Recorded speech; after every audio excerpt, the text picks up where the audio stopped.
Hi guys, this is Christian Salamino here, and I'm here to tell you about making new dinosaurs for the 21st century. Now, we all heard of the movie Jurassic Park and Jurassic World, and uh, it's quite impossible to clone dinosaurs that have been extinct for 6,000 years, but frankly, I think there is a way to um, be able to actually get DNA from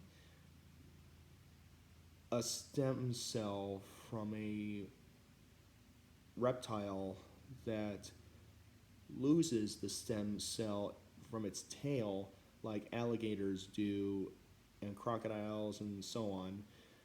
But the type of stem cells we do not need are um, the type of stem cells in reptiles that always keep their stem cells in their tail so that they can keep regrowing it. So that's not the type of reptiles that we need.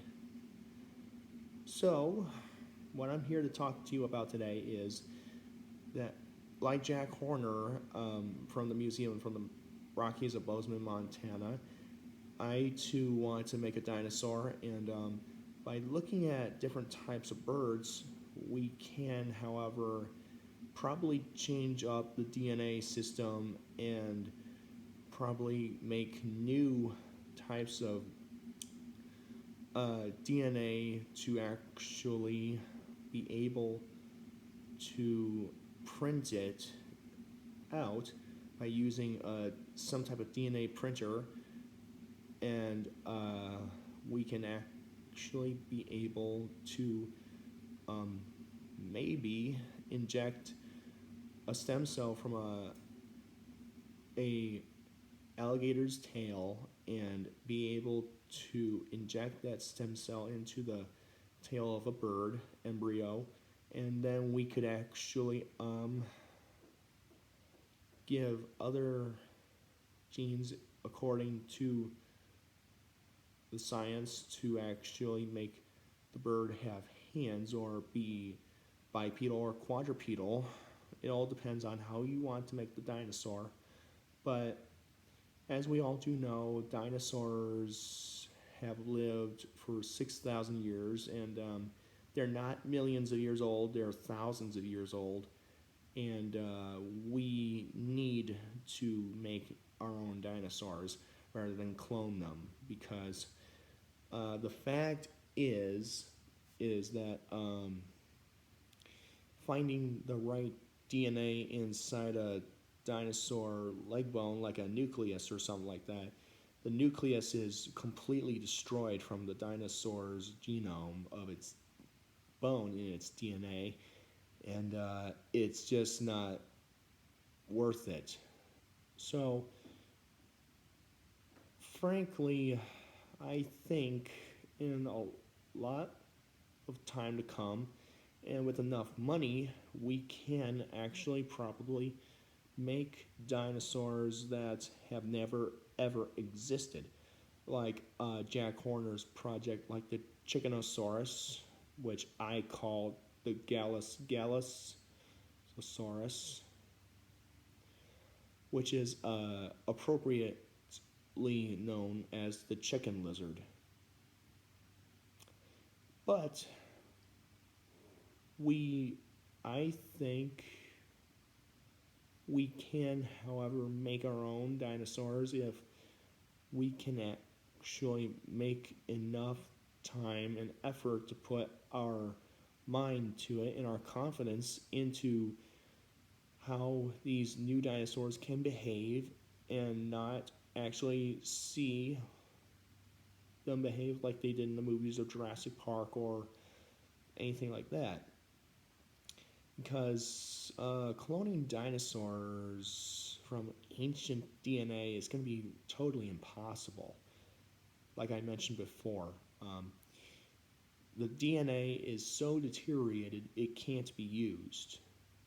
So, by looking at modern non-tail regenerating reptiles like crocodilians or Komodo dragons or monitor lizards, so we probably can use those genes to make our own dinosaurs and patent them and probably release them into the wild so that they can multiply and also be able to have animals that never existed.